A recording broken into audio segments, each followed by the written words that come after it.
Hello everyone, welcome to my channel students academy. आज है 29 नवंबर 2023 और आज के जो मोस्ट इम्पॉर्टेंट करंट अफेयर्स है वो हम आपके लिए लेकर आ गए हैं, जो आपके सभी एग्जाम्स के लिए काफ़ी इम्पोर्टेंट है। और हमारा पहला क्वेश्चन होता है इम्पोर्टेंट डेज का। तो पहला क्वेश्चन कह रहा है कि हाल ही में किस राज्य ने 25 नवंबर को नो नॉन वेज डे घोषित किया है। तो बताइए रिसेंटली कौन सा वो राज्य है जिसने नो नॉन वेज डे घोषित किया है। ऑप्शन ए है उत्तराखंड, ऑप्शन बी है उत्तर प्रदेश, ऑप्शन सी है मध्य प्रदेश और ऑप्शन डी है छत्तीसगढ़। तो सही आंसर हो जाएगा ऑप्शन बी उत्तर प्रदेश। अभी रिसेंटली उत्तर प्रदेश राज्य ने 25 नवंबर को नो नॉन वेज डे घोषित किया है। ठीक है, उत्तर प्रदेश की कैपिटल है लखनऊ, जिसे हम नवाबों का शहर कहते हैं, और यहाँ पहला पशु सप्ताह केंद्र खोला जाएगा। यहाँ के चीफ मिनिस्टर हैं योगी आदित्यनाथ, गवर्नर है आनंदीबेन पटेल।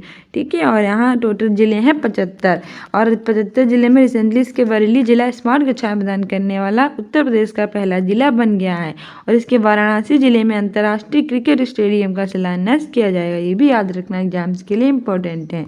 वही उत्तराखंड की कैपिटल है देहरादून गैरसैंण और 9 नवंबर को इसने अपना स्थापना दिवस मनाया है, क्योंकि 9 नवंबर सन 2000 को उत्तर प्रदेश के जिलों को काटकर उत्तराखंड का निर्माण किया गया था। मध्य प्रदेश की कैपिटल है भोपाल, जहां भोजताल स्थित है, और छत्तीसगढ़ की कैपिटल है रायपुर। ठीक है, आगे बढ़ते हैं। आगे हमारा दूसरा क्वेश्चन कह रहा है कि हाल ही में 2023 का बुकर पुरस्कार किसे प्रदान किया गया है। ऑप्शन ए है पॉल लिंच, ऑप्शन बी है नरेंद्र मोदी, ऑप्शन सी है कार्लोस सेज और ऑप्शन डी है रघु श्रीनिवासन। सही आंसर हो जाएगा हमारा ऑप्शन ए पॉल लिंच। हाल ही में 2023 का जो बुकर पुरस्कार है वो पॉल लिंच को प्रदान किया गया है। वहीं नरेंद्र मोदी कौन थे? ये भारत के प्रधानमंत्री हैं और सोमनाथ मंदिर के ट्रस्ट का अध्यक्ष बनाया गया है। कार्लोस सेज ने सिंगापुर ग्रैंड प्रिक्स जीता था। रघु श्रीनिवासन को BRO यानी कि बॉर्डर रोड ऑर्गेनाइजेशन का नया चीफ बनाया गया है। आगे बढ़ते हैं। आगे हमारा तीसरा क्वेश्चन कह रहा है कि हाल ही में किस अभिनेत्री ने फिल्म फेयर OTT अवार्ड 2023 में best actor web original film female पुरस्कार जीता है। ऑप्शन ए है आलिया भट्ट, ऑप्शन बी है कृति सेनन, ऑप्शन सी है अनुष्का शर्मा और ऑप्शन डी है माधुरी दीक्षित। तो हमारा सही आंसर हो जाएगा ऑप्शन ए आलिया भट्ट। हाल ही में जो आलिया भट्ट अभिनेत्री हैं उन्होंने फिल्म फेयर OTT अवार्ड 2023 में best actor web original film female पुरस्कार जीता है। ठीक है, और इन्होंने भारतीय राष्ट्रीय पुरस्कार 2023 भी जीता था। कृति सेनन को भी राष्ट्रीय पुरस्कार मिला था। अनुष्का शर्मा को प्रमुख फैशन ब्रांड W ने अपना ब्रांड एम्बेसडर बनाया है। ठीक है, आगे बढ़ते हैं। आगे हमारा अगला चौथा क्वेश्चन कह रहा है कि हाल ही में सुप्रीम कोर्ट में डॉक्टर भीमराव अम्बेडकर की प्रतिमा का अनावरण किसने किया है। तो रिसेंटली डॉक्टर भीमराव अम्बेडकर की प्रतिमा का जो अनावरण है वो सुप्रीम कोर्ट में किया गया है। तो वो किया किसने है ये पूछ रहा है। तो हमारा ऑप्शन ए है द्रौपदी मुर्मू, ऑप्शन बी है नरेंद्र मोदी, ऑप्शन सी है अमित शाह और ऑप्शन डी है निर्मला सीतारमण। सही आंसर हो जाएगा ऑप्शन है द्रौपदी मुर्मू। भारत की राष्ट्रपति हैं श्रीमती द्रौपदी मुर्मू। उन्होंने सुप्रीम कोर्ट में डॉक्टर भीमराव अम्बेडकर की प्रतिमा का अनावरण किया है। ठीक है, और डॉक्टर भीमराव अम्बेडकर कौन थे? ये भारत में संविधान के जनक कहे जाते हैं। इन्होंने ये ड्राफ्टिंग कमेटी के अध्यक्ष थे और उन्होंने आर्टिकल 32 को संवैधानिक उपचारों का अधिकार कहा है। ठीक है, नरेंद्र मोदी की अगर हम बात करें तो नरेंद्र मोदी भारत के प्रधानमंत्री हैं। अमित शाह भारत के गृह मंत्री हैं। निर्मला सीतारमण भारत की वित्त मंत्री हैं। ठीक है, आगे बढ़ते हैं। आगे हमारा अगला क्वेश्चन कह रहा है 5वें नंबर का कि हाल ही में भारत का सबसे बड़ा वाघ अभ्यारण्य बनाने के लिए किन 2 अभ्यारण्य का विलय किया जा रहा है। तो रिसेंटली क्या हो रहा है कि भारत का सबसे बड़ा जो बाघ अभ्यारण्य है वो बनाया जा रहा है। तो उसके लिए किन 2 अभ्यारण्यों का विलय किया जा रहा है। ऑप्शन ए है नोरादेही अभ्यारण्य, ऑप्शन बी है रानी दुर्गावती अभ्यारण्य, ऑप्शन सी है उपयुक्त दोनों यानी कि ए और बी दोनों, ऑप्शन सी है इनमें से कोई यानी तीनों में से कोई नहीं। तो हमारा सही आंसर हो जाएगा ऑप्शन सी उपयुक्त दोनों। अभी रिसेंटली भारत का सबसे बड़ा बाघ अभ्यारण्य वो बनाने की योजना की जा रही है, जिसके लिए भारत के 2 अभ्यारण्य नोरादेही अभ्यारण्य और रानी दुर्गावती अभ्यारण्य को एक में विलय किया जा रहा है। ठीक है, तो ऑप्शन सी सही हो जाएगा। आगे बढ़ते हैं। आगे हमारा अगला क्वेश्चन कह रहा है 6 नंबर का कि हाल ही में किसने 47 वर्ष बाद डेविस कप 2023 का खिताब जीता है। ऑप्शन ए है भारत, ऑप्शन बी है ऑस्ट्रेलिया, ऑप्शन सी है अमेरिका और ऑप्शन डी है इटली। तो सही आंसर हो जाएगा ऑप्शन डी इटली। हाल ही में 47 वर्ष बाद जो डेविस कप 2023 है उसका खिताब इटली ने जीत लिया है। ठीक है, इटली की कैपिटल है रोम जो कि टाइबर नदी के तट पर स्थित और recently north east India festival का आयोजन इटली में ही किया गया है। भारत की कैपिटल है न्यू दिल्ली जो 1911 में बनी थी। प्रधानमंत्री हैं नरेंद्र मोदी, राष्ट्रपति हैं श्रीमती द्रौपदी मुर्मू, गृह मंत्री हैं अमित शाह, रक्षा मंत्री हैं राजनाथ सिंह और विदेश मंत्री हैं सुब्रमण्यम जयशंकर। भारत में 28 राज्य और 8 केंद्र शासित प्रदेश हैं। ठीक है, और यहाँ की करेंसी है रुपये और यहाँ इसरो यानी इंडियन स्पेस रिसर्च ऑर्गेनाइजेशन का मुख्यालय भी है जिसकी जो भारत की स्पेस एजेंसी है। आगे हमारा ठीक है, ऑस्ट्रेलिया की कैपिटल है कैनबरा, इसे कैपिटल ऑफ गेम्स कहती हैं। सबसे ज़्यादा जनसंख्या गेम्स में इसकी इन्वॉल्व रहती है और इसने 6ठी बार क्रिकेट वर्ल्ड कप भी जीत लिया है। अमेरिका की कैपिटल वॉशिंगटन डीसी जहां नासा यानी नेशनल एरोनॉटिकल स्पेस एडमिनिस्ट्रेशन का मुख्यालय स्थित है। 1958 में स्थापना हुई थी। 1958 में स्थापना हुई थी। अमेरिका की स्पेस एजेंसी है, करेंसी है डॉलर, राष्ट्रपति हैं जो बाइडेन। क्वेश्चन कह रहा है कि हाल ही में भारत और ऑस्ट्रेलिया के बीच संयुक्त सैन्य अभ्यास अस्ता हिंद 2023 कहाँ आयोजित हो रहा है? Option A Uttar Pradesh, option B है मध्य प्रदेश, ऑप्शन सी है राजस्थान, ऑप्शन डी है पंजाब। सही आंसर हो जाएगा ऑप्शन बी मध्य प्रदेश। हाल ही में भारत और ऑस्ट्रेलिया के बीच संयुक्त सैन्य अभ्यास है अस्ता हिंद 2023 वो मध्य प्रदेश में आयोजित हो रहा है। मध्य प्रदेश की कैपिटल है भोपाल जो भुजताल स्थित है। ठीक है, इसे नदियों का मैका सोया प्रदेश कहते हैं। उत्तर प्रदेश की कैपिटल लखनऊ, इसे नवाबों का शहर कहते हैं। पंजाब राजस्थान की कैपिटल है जयपुर, इसे पिंक सिटी कहते हैं। और पंजाब की कैपिटल है चंडीगढ़। ठीक है, यहाँ के चीफ मिनिस्टर हैं भगवंत मान। 8वां क्वेश्चन कह रहा है कि हाल ही में किस देश ने भारतीय नागरिकों को वीजा मुक्त प्रवेश की अनुमति दी है? ऑप्शन ए है मलेशिया, ऑप्शन बी है जापान, ऑप्शन सी है अमेरिका, ऑप्शन डी है इनमें से कोई नहीं। सही आंसर हो जाएगा ऑप्शन है मलेशिया। हाल ही में मलेशिया देश ने भारतीय नागरिकों को वीजा मुक्त प्रवेश की अनुमति दी है। ठीक है, जापान की कैपिटल है टोक्यो, करेंसी है जापानी है, संसद का नाम है डायट, अमेरिका की कैपिटल है वॉशिंगटन डीसी। आगे बढ़ते हैं। आगे हमारा 9वां क्वेश्चन कह रहा है कि हाल ही में दुनिया का 8वां अजूबा कौन बना है? ऑप्शन ए है अंकोर वाट मंदिर, ऑप्शन बी है सोमनाथ मंदिर, ऑप्शन सी है रमप्पा मंदिर, ऑप्शन डी है इनमें से कोई नहीं। सही आंसर हो जाएगा ऑप्शन है अंकोर वाट मंदिर। हाल ही में दुनिया का 8वां अजूबा बना है अंकोर वाट मंदिर। ठीक है, अब तक दुनिया में 7 अजूबे थे और एक 8वां अजूबा अंकोर वाट मंदिर बन चुका है। वहीं सोमनाथ मंदिर की बात करें तो सोमनाथ मंदिर के ट्रस्ट के अध्यक्ष बनाए गए नरेंद्र मोदी को जो भारत के प्रधानमंत्री हैं। रमप्पा मंदिर जो है ये तेलंगाना में है और ये भारत की 39वीं वर्ल्ड हेरिटेज साइट में शामिल हुआ है। ठीक है, यूनेस्को ने इसे यूनाइटेड नेशनल एजुकेशन साइंटिफिक और कल्चरल ऑर्गेनाइजेशन इसने यूनेस्को में 39वीं वर्ल्ड हेरिटेज साइट रमप्पा मंदिर में बनाया है जो कि तेलंगाना में, और 1000 खम्भों का मंदिर भी तेलंगाना में ही है। हमारा 10वां क्वेश्चन कह रहा है कि हाल ही में किसे स्पर्श सीसीटीवी ब्रांड का ब्रांड एम्बेसडर बनाया गया है? ऑप्शन ए है महेंद्र सिंह धोनी, ऑप्शन बी है सोनू सूद, ऑप्शन सी है ऋतिक रोशन, ऑप्शन डी है कैटरीना कैफ। सही आंसर हो जाएगा हमारा ऑप्शन बी सोनू सूद। हाल ही में स्पर्श सीसीटीवी का ब्रांड एम्बेसडर सोनू सूद को बनाया गया है। ठीक, महेंद्र सिंह धोनी को लेस जियोमार्ट, सुभाष ठट्टर और एसबीआई ने अपना ब्रांड एम्बेसडर बनाया है। ऋतिक रोशन को प्रमुख लुब्रिकेंट ब्रांड मोबिल ने ब्रांड एम्बेसडर बनाया है और कैटरीना कैफ को यूनिक्लो ने अपना ब्रांड एम्बेसडर बनाया है। ठीक है, आगे बढ़ते हैं। सो फाइनली हमारे आ चुके रिवीजन क्वेश्चंस, क्योंकि डेली नए क्वेश्चंस याद करते हैं, पुराने भूल जाते हैं, हम नहीं भूलेंगे क्योंकि नए के साथ साथ पुराने क्वेश्चंस भी रिवाइज करेंगे।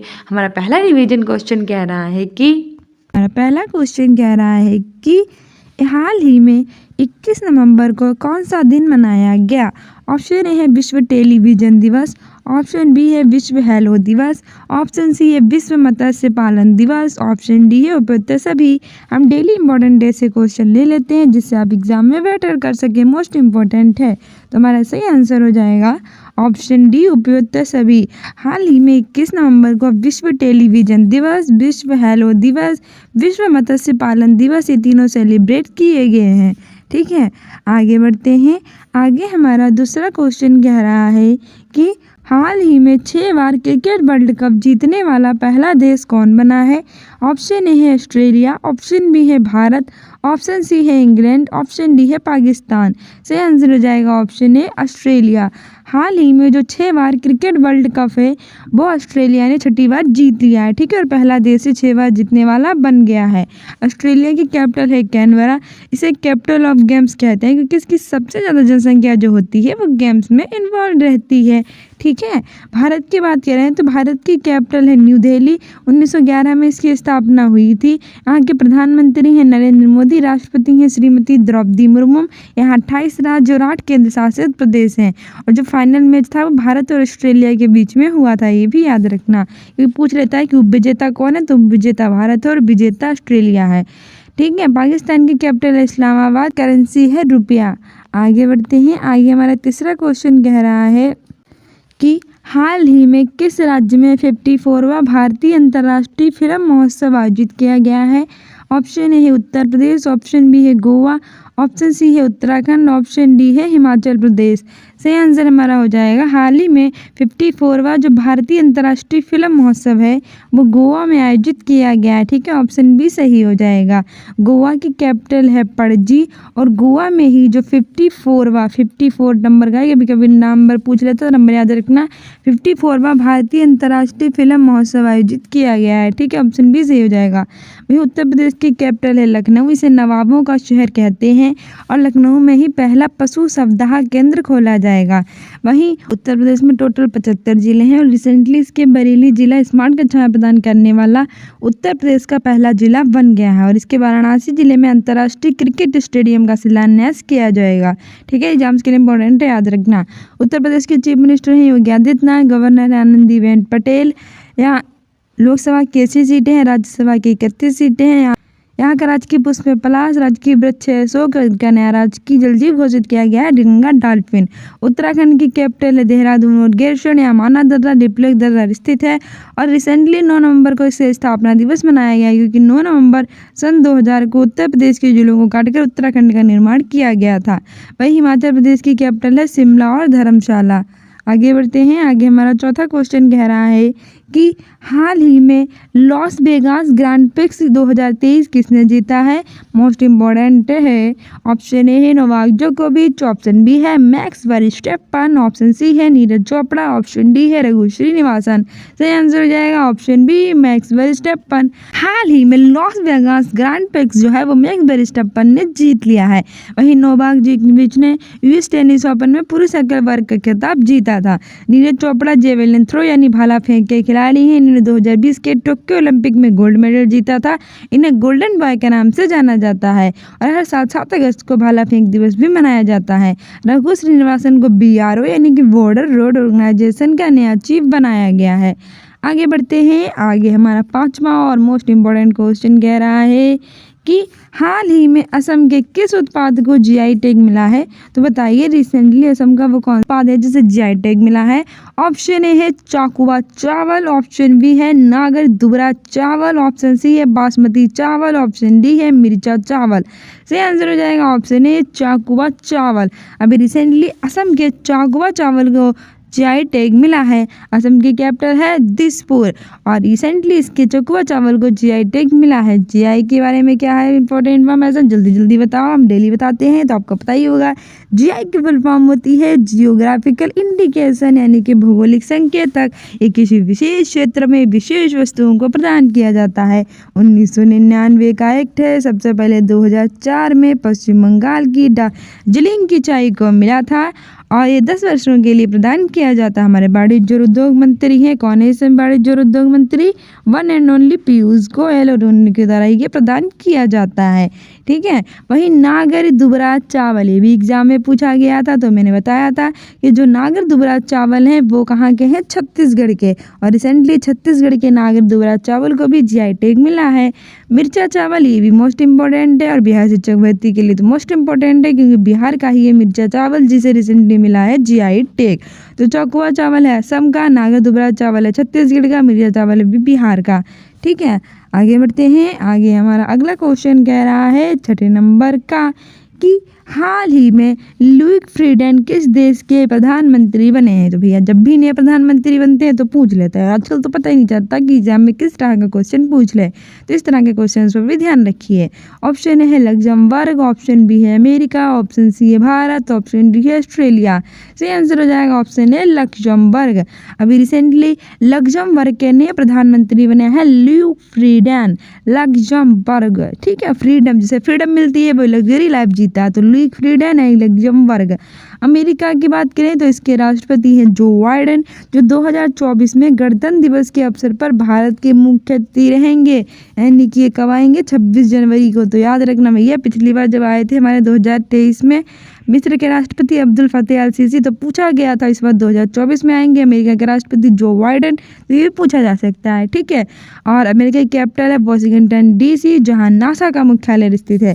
और नासा की भैया फुल फॉर्म हम डेली बताते हैं कि national aeronautic and space administration होती है। 1958 में इसकी स्थापना हुई थी। अमेरिका की स्पेस एजेंसी है, अमेरिका की करेंसी है डॉलर। उपराष्ट्रपति कमला हैरिस, और भारत और अमेरिका के बीच में होता है वज्र प्रहार कोप इंडिया युद्ध 23। भारत की कैपिटल है न्यू दिल्ली, 1911 में बनी थी। यहाँ की स्पेस एजेंसी इसरो यानी कि Indian space research organisation, Karnataka के बेंगलुरु में हेडक्वार्टर है। और 15 अगस्त 1969 को इसकी स्थापना हुई थी। ठीक है, प्रधानमंत्री हैं नरेंद्र मोदी, राष्ट्रपति हैं श्रीमती द्रौपदी मुर्मू, गृह मंत्री हैं अमित शाह, वाणिज्य और उद्योग मंत्री हैं पीयूष गोयल, वित्त मंत्री हैं निर्मला सीतारमण। ऑस्ट्रेलिया की कैपिटल है कैनबरा, जिसे कैपिटल ऑफ गेम्स कहते हैं। ठीक है, और ऑस्ट्रेलिया ने 2023 का जो ICC वर्ल्ड कप है वो जीत लिया है, ये भी याद रखना, और 6ठी बार जीता है। 7वां क्वेश्चन कह रहा है कि हाल ही में किस अभिनेत्री को भारतीय सिनेमा में योगदान के लिए 54वें IFFI में सम्मानित किया गया है? ऑप्शन ए है कैटरीना कैफ, ऑप्शन बी है माधुरी दीक्षित, ऑप्शन सी है वाहिदा रहमान, ऑप्शन डी है अनुष्का शर्मा। सही आंसर हो जाएगा ऑप्शन बी माधुरी दीक्षित। अभी रिसेंटली 54वें IFFI में सम्मानित किया गया है माधुरी दीक्षित को, और किसके लिए? भारतीय सिनेमा में योगदान के लिए। ठीक है, बहुत ही फेमस अभिनेत्री हैं। कैटरीना कैफ की बात करें तो इन्हें यूनिक्लो के ब्रांड एम्बेसडर नियुक्त किया गया है। अनुष्का शर्मा की बात करें तो इन्हें फैशन ब्रांड W ने अपना ब्रांड एम्बेसडर बनाया है। और हमारी जो वाहिदा रहमान जी के हैं, ये भी हमारी बहुत ही फेमस अभिनेत्री हैं, और इन्हें दादा साहब फाल्के अवार्ड 2023 से सम्मानित किया गया है। तो जितने भी एग्जाम्स के लिए इंपॉर्टेंट हैं सारे क्वेश्चन याद रखना। वाहिदा रहमान को दादा साहब फाल्के अवार्ड 2023 मिला है। माधुरी दीक्षित को भारतीय सिनेमा में योगदान के लिए 54वें IFFI में सम्मानित किया गया है। कैटरीना कैफ को यूनिक्लो का ब्रांड एम्बेसडर बनाया गया है, और अनुष्का शर्मा को फैशन ब्रांड W ने अपना ब्रांड एम्बेसडर बनाया है। आगे हमारा 8वां क्वेश्चन कह रहा है कि दुनिया का पहला AI ह्यूमनॉइड रोबोट CEO कौन सा है? तो बताइए भैया, दुनिया का पहला जो AI ह्यूमनॉइड रोबोट है वो कौन सा है? ऑप्शन ए है मीका, ऑप्शन बी है वार्ड, ऑप्शन सी है पीबोट, ऑप्शन डी है इनमें से कोई नहीं। सही आंसर हो जाएगा ऑप्शन है मीका। ठीक है, आगे बढ़ते हैं। आगे हमारा 9वां क्वेश्चन कह रहा है कि हाल ही में संविधान की प्रस्तावना का ऑनलाइन वाचन पोर्टल कितनी भाषाओं में उपलब्ध होगा? भैया इंपॉर्टेंट है। ऑप्शन ए है 18 भाषाओं में, ऑप्शन बी है 22 भाषाओं में, ऑप्शन सी है 23 भाषाओं में, और ऑप्शन डी है 24 भाषाओं में। सही आंसर हो जाएगा हमारा ऑप्शन सी 23 भाषाओं में। हाल ही में संविधान की प्रस्तावना का जो ऑनलाइन वाचन पोर्टल है वो 23 भाषाओं में उपलब्ध होगा। और ये बाकी ऑप्शंस भी देख लेते हैं। जो हमारा 22 हैं, हमारे भारतीय संविधान में 22 भाषाओं का उल्लेख है। ठीक है, पहले कितनी भाषाओं का उल्लेख था? 14 भाषाओं का उल्लेख था, लेकिन 21वां संविधान संशोधन हुआ 1967 में, और 15वीं भाषा जो सिंधी थी वो जोड़ दी गई। उसके बाद 71वां संविधान संशोधन हुआ हमारे 1992 में, और हमारी 16वीं 17वीं और 18वीं 3 भाषाएं जोड़ दी गई, जिसको हम याद कर सकते हैं नमक से। नमक मतलब नेपाली, मणिपुरी, कोंकणी। ठीक है, फिर 14 और 4 कितनी हो गई? 15, 16, 17, 18 हो गई। फिर 19, 20, 21, 22 4 भाषाओं को और जोड़ दिया गया। 92वें संविधान संशोधन 2003 के द्वारा। और कौन कौन सी जोड़ी गई? बोडो, डोंगरी, मैथिली, संताली, जिसको हम बोर्ड मार्क्स से याद कर सकते हैं, बोडो, डोंगरी, मैथिली, संताली। ठीक है, ये हमारे एग्जाम में पूछ लेता भैया, सबसे मोस्ट इंपॉर्टेंट क्वेश्चन है। भारतीय संविधान में स्टार्टिंग में कितनी भाषाएं थी? जल्दी बताइए। 14 थी। बाद में कितनी हो गई हैं? वर्तमान में 22 हो गई हैं। कब जब जोड़ी गई? 21वां संविधान संशोधन 1967 में हुआ। 15वीं भाषा सिंधी जोड़ी गई। 71वां संविधान संशोधन 1992 में हुआ। 3 भाषाएं जोड़ी गई, नेपाली, मणिपुरी, कोंकणी, जिसको हम नमक से याद कर सकते हैं। फिर 92वां संविधान संशोधन हुआ 2000। 4 भाषाएं जोड़ी गई, बोडो, डोंगरी, मैथिली, संताली, जिसको हम बोर्ड मार्क्स से याद कर सकते हैं। और टोटल 22 भाषाएं हो गई। ठीक है, इसमें अंग्रेजी को और राजस्थानी भाषा को जोड़ा नहीं गया है, ये याद रखना। तो संविधान की प्रस्तावना का ऑनलाइन वर्जन पोर्टल कितनी भाषाओं में है? तो 23 भाषाओं में है। ठीक है, ऑप्शन सी सही हो जाएगा। आगे बढ़ते हैं। आगे हमारा 10वां और मोस्ट इम्पोर्टेंट क्वेश्चन कह रहा है कि हाल ही में विश्व शौचालय दिवस यानी कि जो वर्ल्ड टॉयलेट डे है वो कब मनाया गया है? ऑप्शन ए है 5 अक्टूबर, ऑप्शन बी है 31 अक्टूबर, ऑप्शन सी है 1 नवंबर, ऑप्शन डी है 19 नवंबर। सही आंसर हो जाएगा हमारा ऑप्शन डी, 19 नवंबर। भैया वर्ल्ड टॉयलेट डे भी पूछ लेता है तो भैया याद रख लेना, 19 नवंबर को मनाया जाता है। ठीक है, 5 अक्टूबर को क्या मनाते हैं? अंतर्राष्ट्रीय शिक्षक दिवस। 5 सितंबर को राष्ट्रीय शिक्षक दिवस। 11 नवंबर को विश्व शिक्षा दिवस। 31 अक्टूबर को मनाते हैं सरदार वल्लभ भाई पटेल की जयंती राष्ट्रीय एकता दिवस के रूप में। 1 नवंबर को हम मनाते हैं विश्व कॉफ़ी दिवस यानी कि वर्ल्ड कॉफ़ी डे। और कॉफ़ी का सबसे ज़्यादा उत्पादन ब्राज़ील में किया जाता है। ब्राज़ील में जो कॉफ़ी के बागान होते हैं उन्हें कहते हैं फजेंडा। और भारत में कॉफ़ी का सबसे ज़्यादा उत्पादन किया जाता है कर्नाटक में। ठीक है, याद रखना। तो विश्व शौचालय दिवस हम 19 नवंबर को मनाते हैं। ऑप्शन डी सही हो जाएगा। सो डियर स्टूडेंट्स, ये थे हमारे मोस्ट इंपॉर्टेंट आज के current affairs. I hope you like this video. If you like it then like, subscribe and share. साथ ही आप हमें स्टूडेंट अकेडमी को इंस्टाग्राम पे फॉलो कर सकते हैं, जिससे आपको इंपॉर्टेंट अपडेट्स और सीटेट के सारे प्रीवियस ईयर के पेपर मिलते रहें। और रात के 8 बजे प्रीवियस ईयर के पेपर कराते हैं, तो बहुत जरूर देखा कीजिए, आप लोगों के लिए कराया जा रहा है। ज़्यादा से ज़्यादा सब्सक्राइब कीजिए, लाइक कीजिए और शेयर कीजिए। ठीक है, and don't forget to subscribe this channel. मिलते हैं अपने नेक्स्ट वीडियो में। Thank you, bye.